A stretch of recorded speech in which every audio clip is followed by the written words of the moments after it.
And now at the turning of the wheel of time we sit in the middle. And now at the turning of the wheel we sit locked down in fear, in pain, and don't know when we'll rise again. Now everything that dies, it one day will be born again. And everything that lives on earth must die. Oh, please, oh Lord, at the center of the wheel of time, bring us release from pain and suffering.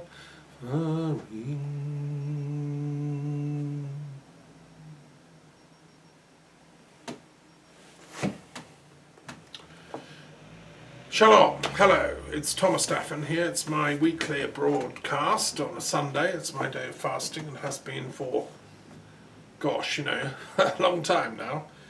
Probably, well, until the world is put back to rights. Okay, I feel like Gandhi in the Delhi riots saying, fasting here, stop killing each other. And that's my position. If I'd have done that as a fast to death, I'd be dead by now. So I'm only doing it once a week. But, if things get really bad, I'm going to do it like a fast to death. And you're welcome to join me. I do feel the world is in, increasing number of tragic, complex difficulties, let's put it like that. When I started these fasts, it was mainly Brexit, and that was bad enough, and since then it's been a whole series of other things, including the unbelievable darkness of politics in many parts of the world. The mendacity levels have reached, a level of incomprehensible rudeness and verbal violence, really. So these weekly talks are an attempt to review what's been going on and to try and bring some sort of sanity to the picture. We're coming up for the American election in 2 days' time now. It's the 1st of November today. It's All Saints' Day. And we've just had Samhain, which is we're still into Samhain, which is the Druid New Year festival. So I'm wishing all my Druid and pagan friends out there a happy Samhain. It means the final end of summer in the Celtic world, in the Northern Hemisphere. And yes, I think I can say it is pretty much the end of summer. And we're now going to the dark time. In the southern regions, South Africa, Australia, Latin America, it's Beltane. In the Druid calendar, it's the rebirth of the summer. So greetings to all my friends in the southern hemisphere. You've got the sun now. I think that's quite interesting, the way nature organises, that we share the seasons, we share the light. I think there's a sort of economy in nature as to these things, and I will be addressing that matter a little later on in this talk. So, okay, I want to run through some of the events of this last week. So one of the most exciting things I did was host an online Zoom conference. For those of you that weren't there, it'll be available online eventually. For the World Intellectual Forum and my Institute of Peace Studies, and we had a bunch of speakers from around the world, including Armenia, India, and so on. And we discussed, what we can do about the contemporary world situation. It's going to be an online monthly thing on the 30th of each month. So you're welcome if you are interested in ideas and sharing philosophical thoughts at a high level. You're welcome to join us. Email me. And what we did for this is the second in this series of monthly talks. We met in the 30th of September, now the 30th of October. And we discussed a variety of things. How can we unthink the logic of warfare, which is this idea of either or, and replace it with the logic of peace, which is premised on both and. And I talked about Nagarjuna as a pioneer of that transcendental logic. Hegel is another later Western thinker who did. How can we think through a cosmic integral universalism that is inclusive of all cultures, religions and nations? Again, not just, me the best, Britain first, America first. No, us together. I mean, in UN jargon, that's called multilateralism. And they're, very good on that. They all get up at the annual launch of the General Assembly in New York. This last year it was held for the first time remotely. They were not there in person, just the representatives. And they all say, one after the other, we pledge to multilateralism. But nobody's actually defined what multilateralism is, so it's sort of woody thinking. And secondly, there's never been a kind of philosophical study of multilateralism from a metaphysical perspective. Because although we can mouth multilateralism in diplomatic fora and nobody questions, what are you actually talking about there? It sort of means let's do this stuff together. Let's sort out the problems in the world together. But togetherness is never defined. But from a philosophical perspective, the metaphysics of multilateralism has never been analysed. And I'm proposing, in a sense, in my work, in the metaphysics of the peace work I've been doing for 20 years, 30 years even, with colleagues, is what we're talking towards is a metaphysics of multilateralism. There has to be an agreement that we share reality in diverse ways. Nobody has a monopoly of definitions of what reality is. You might be a materialist, you might be an idealist, you might be a Christian, a Buddhist, a Hindu, a pagan, a Druid, a Wiccan, a mathematician, or whatever. We can learn to share. We need a sort of peace agreement that we share the big reality in a multilateral way. And that's kind of why I did the periodic table of the world's religions, to give a map of how complex the idea systems of humanity are. There isn't, one idea. It's not like either you believe in God or you don't. I mean, that sort of stuff is so, with all due respect, so naive and simplistic that it belongs to primary school level. We can't afford as a planet to go on allowing our religious leaders to get away, and our political leaders to get away with primary school level metaphysics. So, no, multilateralism has to be the metaphysical basis for any actually effective peace system on this planet. And if we don't, then war is the absolute, alternative, which is the quintessence of the either-or logic and unilateralism. We, the Azeris, will attack you, the people of Nagorno-Karabakh, because you're horrible Armenians. We hate you. And therefore we're justified in attacking, and look, we have all this lovely weaponry from Turkey and Israel, and we're going to bomb you to smithereens. That's the old style thinking, which has to go, with all due respect. And I would say to the Turkish leaders, Erdogan, and the Azeri leaders, please rethink this.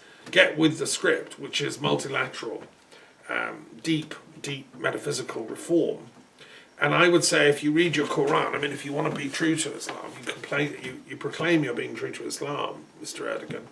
You're not, because you're not reading the Quran I'm reading. You're not reading the Quran I've spent 10 years commenting on, which is all about multilateralism. God is not come to destroy people. He's come to affirm the unique, primal reality that actually all religions are an attempt to articulate. That's why Muhammad never saw himself as replacing, superseding, or attacking the followers of the other religions that he knew about, which was limited. He didn't know much about religious studies, bless him. He didn't have a higher education. That's simply a fact. But what he did know about, Christianity, Judaism, some other forms, he was very much, in favour of a harmony with them. Because obviously truth comes in many flavours, and he knew enough. He was a deep enough man to know that. So that's why, bombing the enemy because they're Christians is utterly abhorrent to Islam. There should be an Islamic peace force immediately sent of top theologians, Shia, Sunni, Ismaili, all the top Islamic theologians should go on a peace mission immediately to the Azeris and the Turkish people and say, look guys, this is disgraceful, this is not Islam. Because the poor old Armenians, they're outnumbered, outgunned, they're going to be slaughtered and massacred in Nagorno-Karabakh unless somebody intervenes. And probably the most effective is a top-level Islamic peace mission. So there we are, that's my one of my proposals. So we also were talking about how can we lay the foundations of a global governance system that is holistic, sensitive, non-destructivist, peace-loving and non-militaristic. You know, we know we need some kind of global governance arrangements so that we can travel freely, we can solve health problems freely, we can work on what to do with, war and conflict like the Armenian Nagorno-Karabakh tragedy and or Yemen and Israel-Palestine. You know, we need some sort of peace governance. Now the UN is supposed to be doing that, but it's not doing it properly. And I would say it's because it doesn't really have a proper think tank in place. The World Intellectual Forum is attempting to be that think tank. I've spoken twice at UN headquarters. I love the UN. I've been there several times, and I have great respect for UN diplomats and so on. But it hasn't got a handle on this current situation. Why hasn't Guterres, the Secretary General, immediately flown to Nagorno-Karabakh? Why hasn't he immediately put in top-level mediators? Publicly, this is what I'm doing. If I was Secretary General of the UN, I'd be there. I would have done that immediately. So otherwise, why do these guys get their salaries? What are they doing? Sitting in New York? I mean, for God's sake, get on the plane, Guterres, and immediately fly to see both sides. Bit of shuttle diplomacy, and also about Yemen. Why hasn't the Secretary General been to Yemen? And yeah, so there we are. So the UN, look, I mean, it's not doing its stuff. So what we're trying to think through is what kind of global governance system to support the work of the UN could help. We're in support of the idea of a parliamentary assembly for the UN, as well as the House of Nations and the House of, elite security powers, which is what the Security Council is. There should be a House of the Peoples. And there's an international campaign for that. We support that. But we're also exploring other ideas, like the idea of some kind of world parliament, autonomous of the UN. And there are a couple of formulas, and there's at least 2 or 3 or 4 sort of models on the table. And we have people sitting on our board who represent those different models. We don't, this is a think tank to think through what kind of global governance systems would work. One thing I think we're all agreed on is we need a democratic, a federal, a decentralised, non-militarised global governance system. We don't want a top-down, centred, elitist sort of, like the World Economic Forum model, which is the elite technocrats arrange everything, and we the people just, do what they say. No, we want a global democracy where we the people, every one of us, has some kind of voice on policy, on key issues. So that's why I say global governance system that's holistic, sensitive, non-destructivist and peace-loving. And above all, non-militaristic. Gosh, that's a big ask. How are we going to get there? Well, we have to outthink warfare. We have to outthink militarism. Militarism has the vast proportion of economic spending on the planet. When I was in Cambridge University Economics Department a while back, looking for the economics of war and peace, there's very little on the economics of war and peace. Even Marx, the great economist, didn't even mention it. It didn't occur to him that capitalism feeds off warfare, and the centralisation of power that represented by warfare is central to the capitalist narrative of colonialism, imperialism, conquest, and unleashing periodic wars. I think if Marx had lived longer, I think if he lived to see World War I, he would have realised, he would have done the 4th volume of Capital, all about the economics of war and peace. In my commentary on Das Kapital, I'm sort of doing it for him. Okay, we also talked specifically about what intellectuals can be doing at this time in developing this idea of what I call co-sovereignty. Because a lot of these disputes going on the planet are about sovereignty. We, country X, we have absolute sovereignty and you can't say anything. Or, who has sovereignty in Scotland vis-a-vis the Westminster state? Who are the people of Scotland actually? At what point did they sign away their sovereignty? Did they? Can they reclaim it? A lot of them seem to want independence. A lot of them voted, the majority voted to stay in the European Union, and yet their sovereignty has been assaulted and ridiculed and humiliated by Westminster. The Tory party, which is just a couple of 100,000 people of elite, sort of either culturally or financially elite people, mostly in England, not only, seem to think that they are sovereign in the running of the United Kingdom and can, totally overrule the wishes of the Scots. There's an example of a sovereignty battle going on, which is going to get worse. And I know about it because I lived for 7 years in Scotland, deeply acclimatising to not only the Scottish weather but the Scottish mind. And I worked at the University of Glasgow studying and writing and thinking. And, there's also sovereignty battles going on in many countries in the world that are in civil war, like the Yemen, like Syria, where people are struggling for, identity battles. Israel-Palestine is another. Who has sovereignty on the territory of Palestine? Is it the Israeli army? Is it, who is it? If war crimes are committed on that territory, who brings them to book? These are all interesting questions. So what I'm proposing is this idea of co-sovereignty. For instance, in Nagorno-Karabakh, why can't Azerbaijan and Armenia have co-sovereignty over the region, guarantee the rights of everyone that lives there, grant dual citizenship to the people? They can be either or both of Azeri or Armenian citizens, have both passports as a right, can travel freely in both countries, and that might solve the problem. A bit like Andorra. It's right on the frontier of Spain and France. It was decided that it would be autonomous, and the people of Andorra, can travel freely in both countries. In a sense, they have co-sovereignty of Spain and France. So anyway, that is an idea we are discussing in the World Intellectual Forum, and it applies also to the question of the Yemen.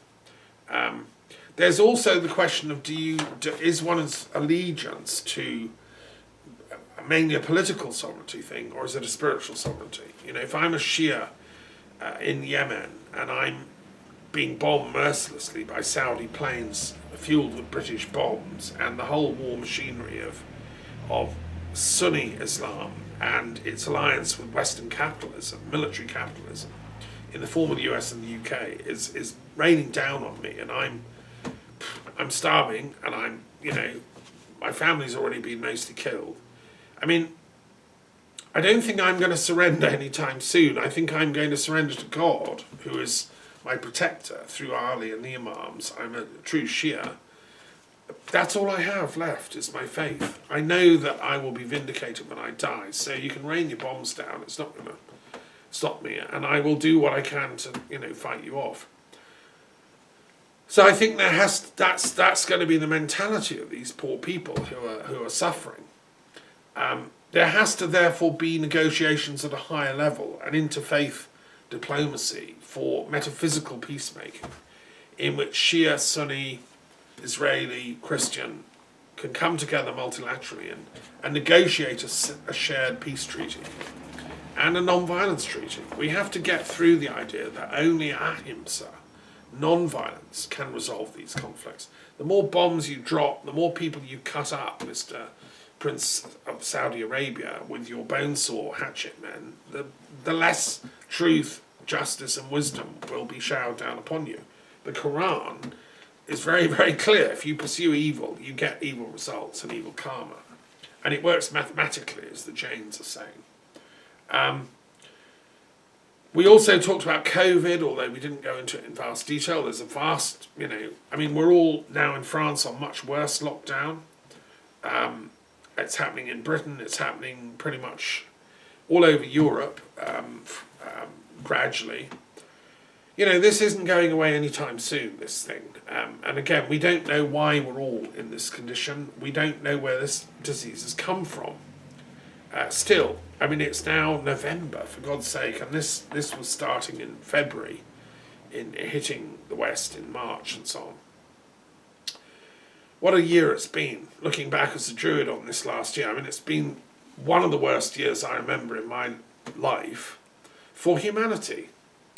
And I think that science and the medical profession, which is in disarray over the cause and the cure of this tragedy, have a moral duty to the rest of us as intellectuals, philosophers, historians, experts on the philosophy of medicine. I taught a course at the University of Oxford some years ago on medicine and religions. Because I'm an expert in religious studies, I looked at how medicine is seen in different religions. And it's absolutely, really fascinating. That was a great course to teach. I think I've got some of the lecture recordings that I made, certainly some of the lecture notes even.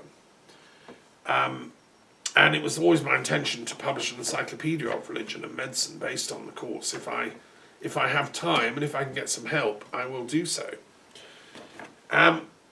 So, yes, I'm interested particularly in the spiritual dimensions of healing. As a theologian, philosopher, metaphysician, and expert in religious studies, comparative religion, I want us who are working on that plane to be able to contribute to the effective healing of this pandemic. I know orthodox materialist science is working on vaccines and other kinds of things, but I believe that we can be doing more to work in harmony between the spiritual therapy and the material therapy. I'm not against vaccines as long as they're safe to use, they're proven safe in trials, and they actually work, then fine.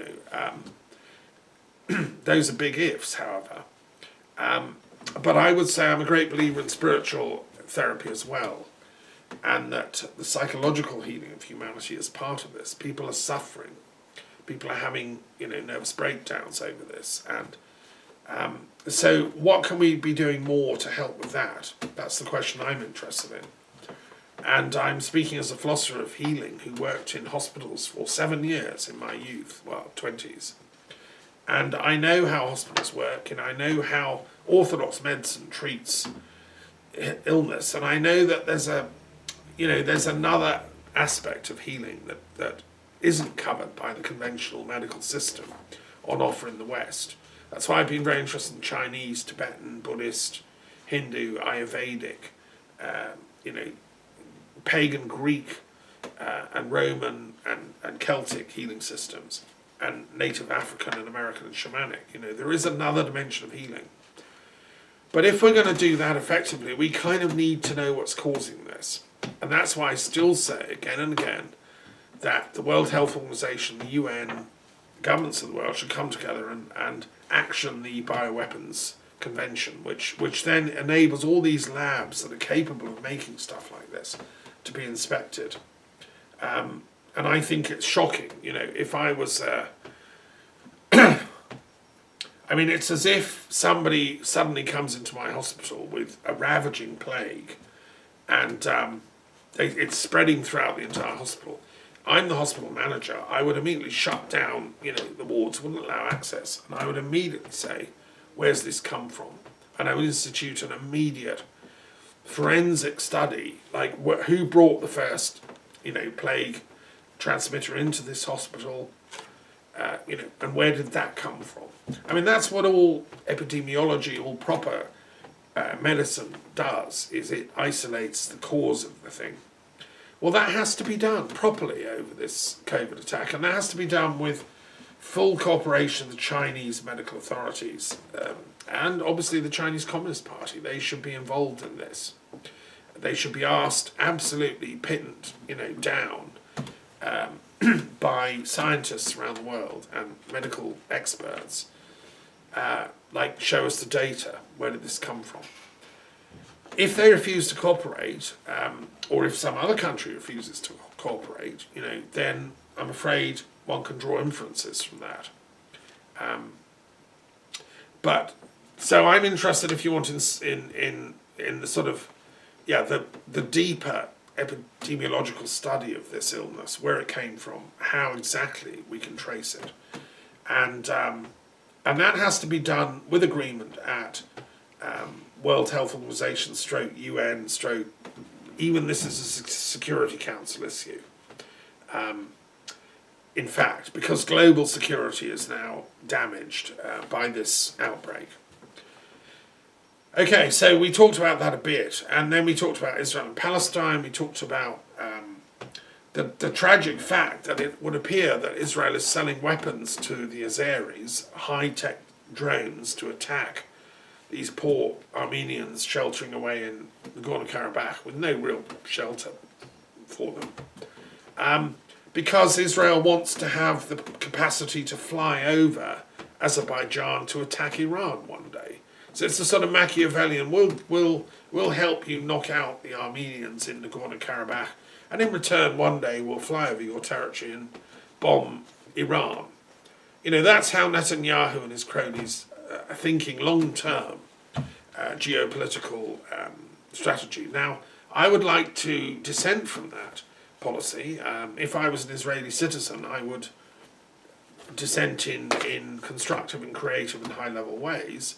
And I would say it's not in the long-term interests of Israel to get involved in as a third party in wars in the Middle East. It's not in the long-term PR interests of Israel to be seen to be taking sides, either in the Shia-Sunni split. So I would have said absolute neutrality on that one.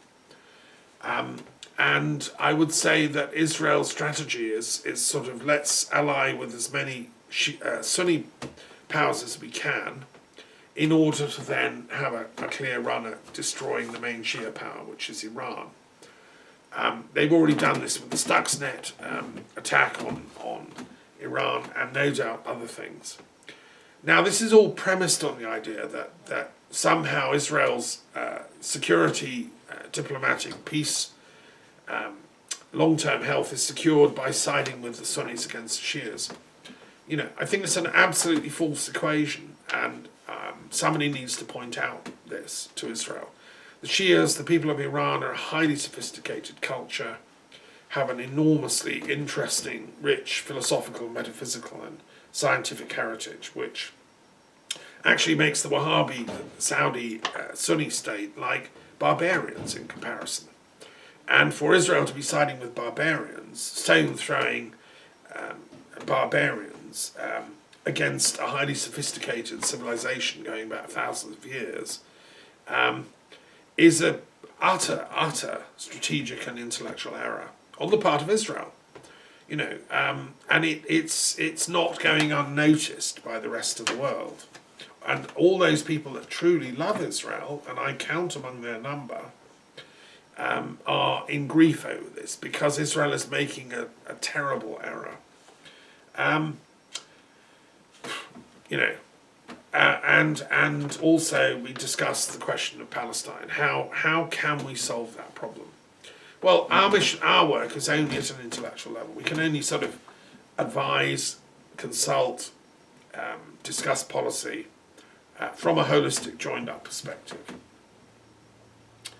And then we also talked about the war between science and religion that's been underway for centuries as they fight for intellectual hegemony between the religious leaders of the planet and the scientific. How can we bring that war to an end? I mean, that's the real war that's going on behind a lot of the other wars.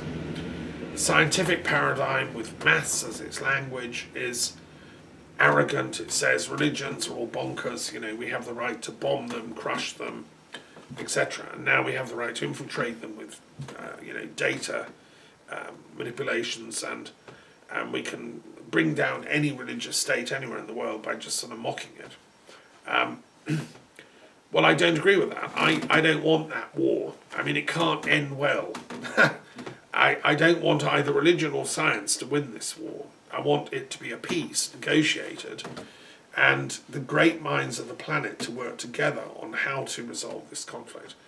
The greatest scientists I've ever met or come across were also deeply humble people who knew enough to know how little they knew, and the great quote of Newton, that he had that humility. No, we're so there has to be a sort of peace treaty between science and religion, and we discussed that. What will it look like? Okay, that's some of the issues we talked about in this excellent 3-hour World Intellectual Forum Institute gathering, also with Trans Brahma, an Indian think tank. And it's going to take place the 30th of each month. Right, I want to now talk to, in that vein, I want to share something else. I had an interesting dream last night, and I'm going to share a little bit about it, because it's relevant to this issue. And I suppose dreams are when your unconscious, kind of synthesizes concerns and issues. Right, so I had this very interesting dream. I was talking to a friend of mine who works at a friend's house in London at the Quaker headquarters, where I've spent many happy hours in meditation with the Quakers. I am a sort of Quaker, as well as everything else. And I have a deep respect for their spirituality. They meet, as you know, on Sundays in silent worship.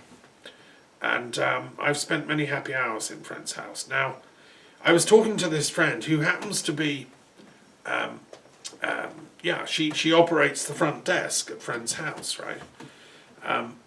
And is married to an Iranian Shia and lives in London.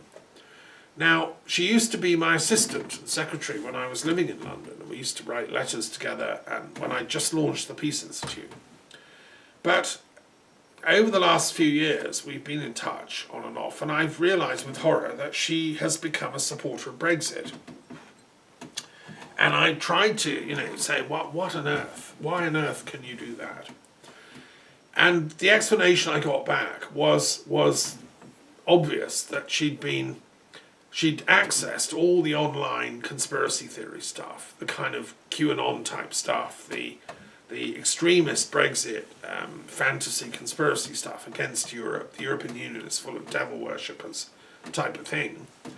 And it had absolutely, convinced her that Europe is evil, European Union are run by devil worshippers, and therefore good old plucky Britain has to come out and, sail the seas as the good Samaritan kind of thing. And many people have been influenced by this kind of, in my opinion, deliberate propagandizing on the internet by forces that are inimical to the long-term interests and well-being of the United Kingdom and the long-term interests of the European Union. And, I'm not going to say who is responsible because we don't yet know, but I absolutely know this was deliberate targeting, and I've watched it over the last few years. And we know now, the details of Cambridge Analytica, who ran these campaigns with the data science capacities which they gave to Russia, and which, other countries, Israel, whatever, had access to. And so, anyway, in the dream, I was sort of checking in. I was saying to her, look, do you still think Brexit was a good idea? I mean, what do you think now? And I think actually in the dream she was a bit apologetic and was saying, no, I think, Thomas, maybe I should have listened earlier. And we were having a good old discussion about it all in the dream, and it got onto the subject of, okay, so Brexit was a fake ploy by the what I call the dark elites. There's dark elites undoubtedly